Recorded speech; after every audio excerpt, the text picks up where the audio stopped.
The geological surveys of the Superstition Mountains indicate there isn't likely to be any gold there. Well, I've heard that. I've also heard people say, well, you've got to find the vein. There are precious metals. I mean, there's a huge copper mine right just to the east of the Superstitions that is being mined. So there is stuff in the ground. I mean, I don't know. And well, is it the mercury vapor test? Is that what you're talking about? Is that the one you're referring to that was saying that there wasn't probably a lot of gold in the area? I don't know. I just read they did a survey. I'm not sure exactly how they determined if it was just geological. It's like this is the kind of rock where you're just not, it's like igneous rock, volcanic in origin. My understanding is that gold veins come from things like meteor impacts. Mm-hmm. Yeah, and so but a lot of the volcanic activity in the West is actually pretty recent in geological terms, and so there probably are some rich gold veins, but they're buried underneath a huge slab of lava. And True. So, yeah. But I mean, again, there were gold fields found. I mean, there's a place called Goldfield. Mm-hmm. There was not too far away from where people think the Lost Dutchman's mine is. There was the Black Queen mines, which were super productive mines for a while. So, I mean, there is gold. There is gold in the area. Getting to it and finding it is the problem. And, then that's part of the reason that, like, the Wildlife Act of 1964 was used to close the area. Because you know how people used to go prospecting? Dynamite. You just blow stuff up until something sparkles. And so it looked like the whole area started looking like the surface of the moon. Yeah. And that's one of the reasons they did it, because people were just going crazy. Because they could, because it was, who cares? It's the middle of nowhere. Yeah. So, but people did find gold. I mean, it did get found. Now, does that mean that the Lost Dutchman's mine is real? I don't know. Hard to say. I mentioned just briefly a second ago I used the term pit mine. I, at least in my head, always had this idea that the Dutchman's mine must be your typical mine that is just a hole cut in the side of a mountain and it burrows straight down and slowly slopes down. But there's our mines where guys just dig straight down. It's literally just a pit in the ground. You just dig a hole. You dig a hole and you put timbers around it so it doesn't collapse on you, and eventually you stop getting anything out of it, and then you just walk away and nature fills it in. That's why we talk about it could have been mined out, or maybe he mined it out, and it just over time filled in. We don't know.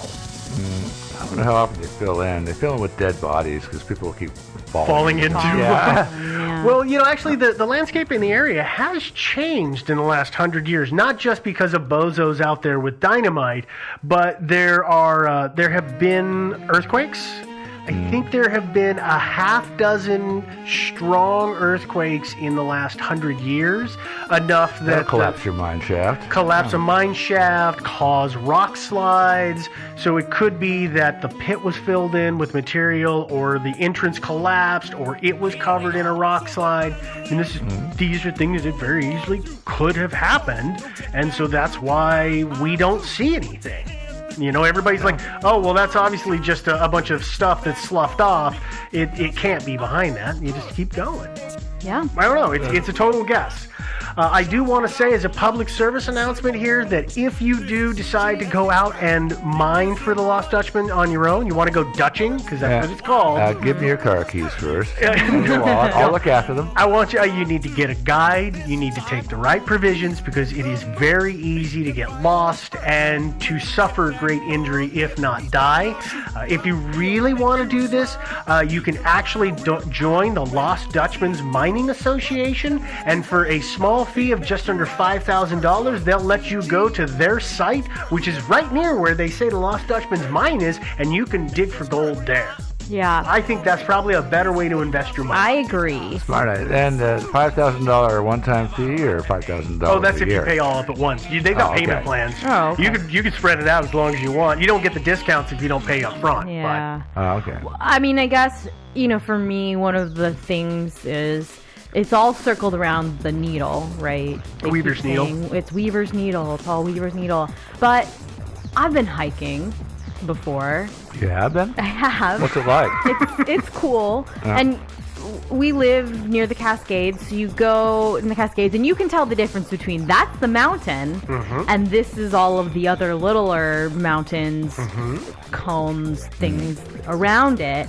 But I don't know that I could necessarily, and granted I'm a layman, right? But I can't necessarily, when I'm standing next to a thing, say, oh, this is the tallest peak in this area, versus that's the tallest peak in this area, versus that thing that's 20 miles away is the top. How much room for error there is on saying, yeah, it was the biggest thing around. Well, Weaver's Needle is very distinct. Okay. It is a very distinct, it almost looks like an obelisk. And it has been? Yeah. Throughout all of the earthquakes and stuff?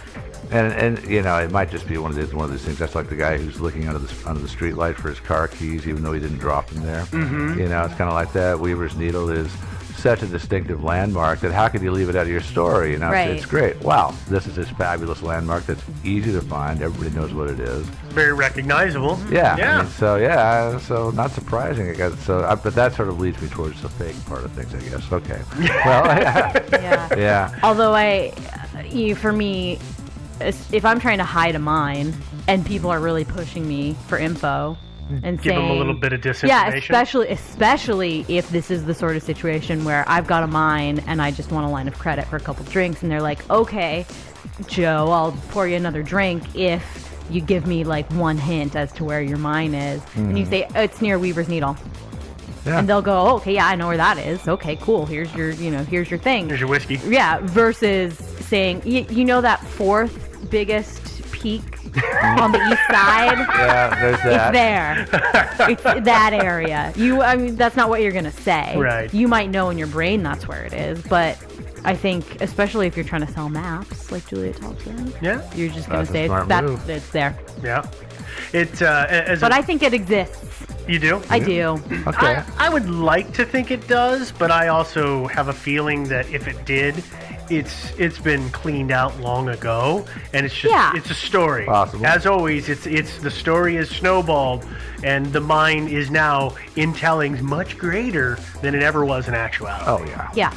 I think there's definitely a nugget of truth here. Oh God. Oh yeah. Wow. Think, wow. Yeah. Well, last thing I was going to tell you guys is I really found interesting is there was a book called Earth Core that I listened to several years ago, and it had, when I was listening to it, all these features that were described and about these guys who were mining and yada yada. And as I was researching The Lost Dutchman's Mind, I realized I was like, wow, a lot of this sounds like the terrain around Weaver's Needle. It makes me wonder if this is what was the foundation of the story or the inspiration for it. The story is set somewhere else, but it was just really interesting. It's like, oh, I'm going to have to go pick up Earth Core again. Damn it. Earth Core, huh?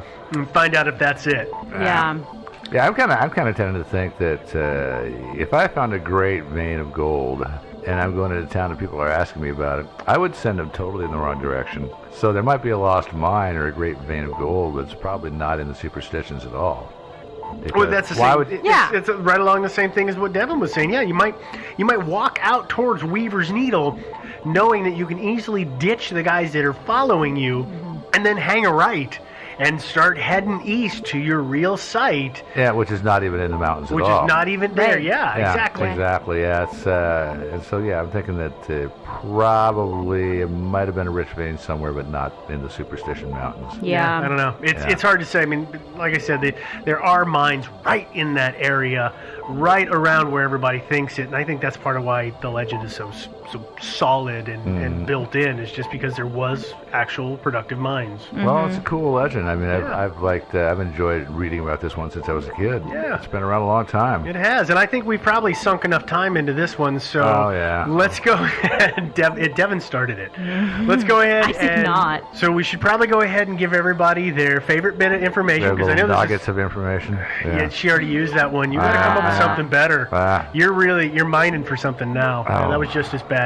Well, we have a website. If you want to go see that website, it is thinkingsidewayspodcast.com. We'll have some links for research on this episode, along with all of our other episodes, so you can listen to and download from there. I know a lot of people are using iTunes, so if you're on iTunes, subscribe. Do take the time to leave a rating and a review, because that's what helps other folks find us. We're on pretty much every streaming service that's out there. I know that people are using Stitcher. I also know that we hear a lot from Google Play. A lot of people are finding us on there. So whatever service you're using, we're on there, and if it allows you to rate and review, please do so on that as well.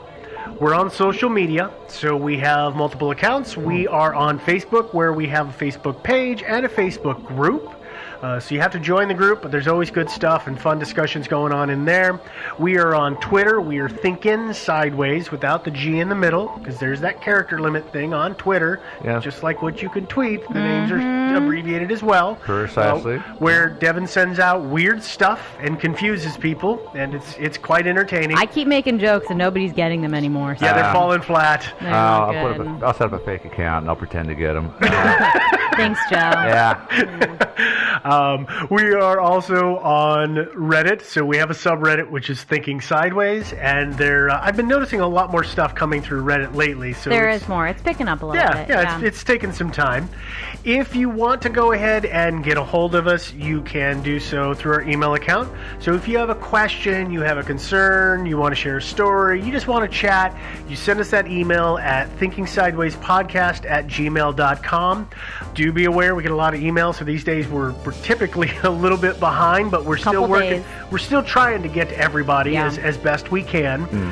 Now, you're probably thinking to yourself, well, this is awesome and I'd like to help you out. Well, there's a couple of different ways you can support the show. We sell merchandise. We have shirts and mugs and other stuff that I can't even think of what it is at the moment. Stickers, that's the other word I couldn't think of. Nightlights. I lost stickers. They are both available. All those things are available through Zazzle and Redbubble. You can find those on the right-hand panel of our website, the links to those two, directly to our pages. We have an account with PayPal. If you want to do a one-time donation, you're more than welcome to do that, and we appreciate that. If you'd like to do it on a recurring basis, then that's where you're going to go to Patreon. Patreon.com/thinkingsideways, where you can pledge a certain amount per episode. So every time an episode drops, then what you have pledged would be the amount that would come out and go to us. And we appreciate that just as much as people who are buying merchandise and people who are using the PayPal. That's awesome. Helps us guys. out, Thank you. and it is very awesome, and thank you. Oh, and if you prefer to sort of stay off the radar, if you're like a drug kingpin, whatever, just send us an email. We'll give you our P.O. box. You can send us an envelope full of cash, or maybe a kilo of cocaine, whatever. We appreciate all contributions. We really do. So send us that email. For anybody who is listening, disregard what Joe said, except for the part of sending us cash. Yeah. Yeah. The drugs, not so much. Okay, No. fine. Okay, we are going to go ahead and wrap this one up and call it a night. So thanks a lot, everybody, and we will talk to you next week. Bye, guys. Toodaloo. I was waiting for a better pun. Sorry, I don't have one. I know, I got nothing. Used them all up. Mind out, tapped out, Pretty hit much. the bottom. Nothing more in there. Really run this vein dry. Yeah. Yeah, I had I nothing. Like I said. Kept digging. Next week.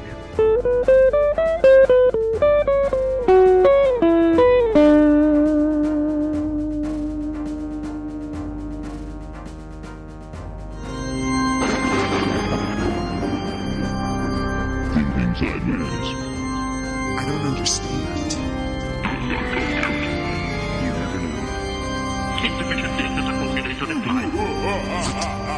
Stories that tell me just and understand. Hi there. Welcome to another episode of Thinking Sideways. Yes, that's right. We're the guys that tackle all those unsolved mysteries and solve them for you. This week, well, let me introduce my co-hosts. First, I'm Joe, starring along with, Devin. and, Steve, all right, so let's get did you know rolling. we're starring? Yeah, didn't know. starring. Yeah, we're starring. We're starred. Like movie credits. Yeah. I Yeah, Feel fancy. know. we are. Yeah, where's my limo? Where's my groupies? That's what I really want to know. I wish I wore my good shoes for this. Yeah. No, you give Yeah. off that like effortless, like celebrity slob vibe. Oh, I really kind of do. Yeah. Yeah. You're lucky I shaved today. I know.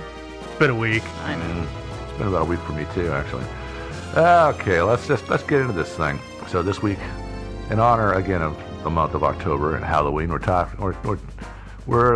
talking about serious, creepy, grisly, gory stuff. Yeah. So we're going to give you another one of those this week. It's we're going to talk about the Axeman of New Orleans, or if you actually live in New Orleans, you want to probably call this the Axeman of Nolans. But this, by the way, this was a listener suggestion, and I unfortunately can't, off the top of my head, remember. I apologize, but if I remember your name, I will maybe next week dear listener. bring everybody up to speed on that. Whoever stuff. you are. Yeah. We're going to add a dear listener segment. Yeah, do thank you for the suggestion though. This is a fun, grisly, disgusting kind of thing. Oh, yeah. Yeah. Why does fun not go in that whole string of words that he just used? Yeah. Well, I guess it's worth the mention, right? Just like last week, this week. Maybe if you have like kids that you like to listen to this podcast with, or you're squeamish, or like you're at work, this is probably not. You might want to skip. Yeah, but it's not that bad. At least you're only hearing our words. You're not actually seeing people getting chopped up with an axe. And by the way, that is what the Axeman was all about. He was an axe murderer. All right, so the Axeman was a serial killer in New Orleans, and also he actually murdered a few people outside. There's a suburb of New Orleans called Gretna, which is right across the river. And then he operated between May 1918 and October 1919.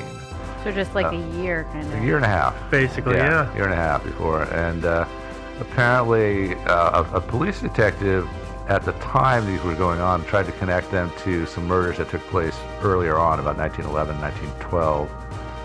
It's generally believed that they were not connected. Yeah, the MO wasn't exactly the same. Yeah, not exactly. And actually, of all the killings and attacks that were attributed to the Axeman, I'm not sure all of these that people count towards the Axeman. I'm not sure all of these were actually the same guy. I don't think. But, all right. But anyway, they were usually attacked with an axe, sometimes a straight razor.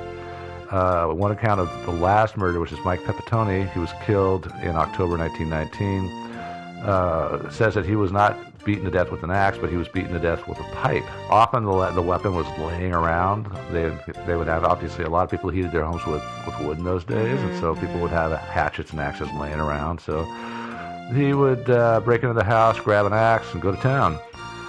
Many of them were also Italian shopkeepers, which led some people to suspect a mafia connection, and that is plausible, actually. Led other people to suspect that maybe the Axeman just didn't like Italians.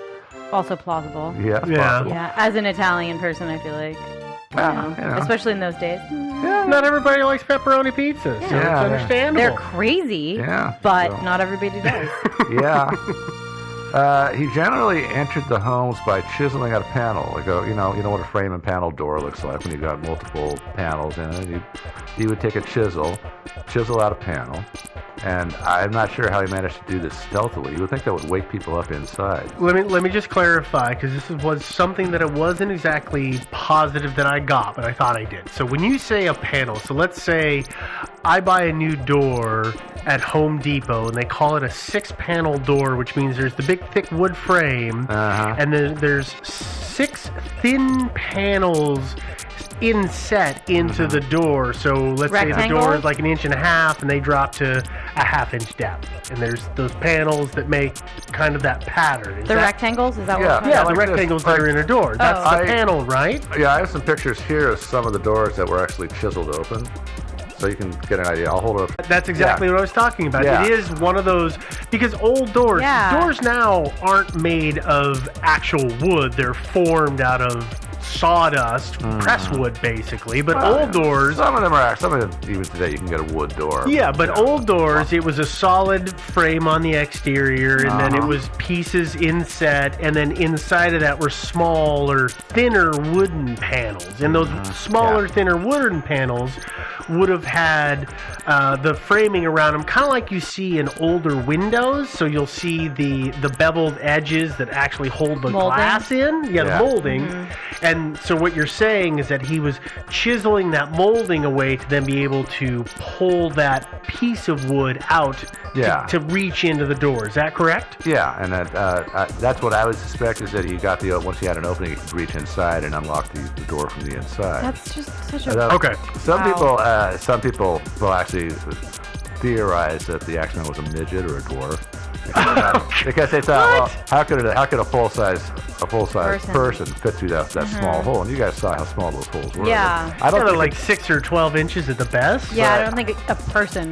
No, I don't think a dwarf is going to fit through there. Yeah, either. I think you reach your arms through. Yeah, he reached through.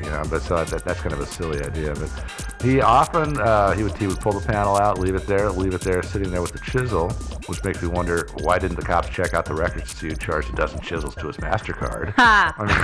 Or go to all the Home Depots and ask if somebody had bought a dozen or so chisels. Maybe he was working at Home Depot. Well, Oh no, that could wait. This is Or maybe Home Depot Didn't exist. wasn't there. Yeah, maybe. They hadn't that. expanded to Yeah. that area yet. Maybe Yeah. that. So anyway, before I start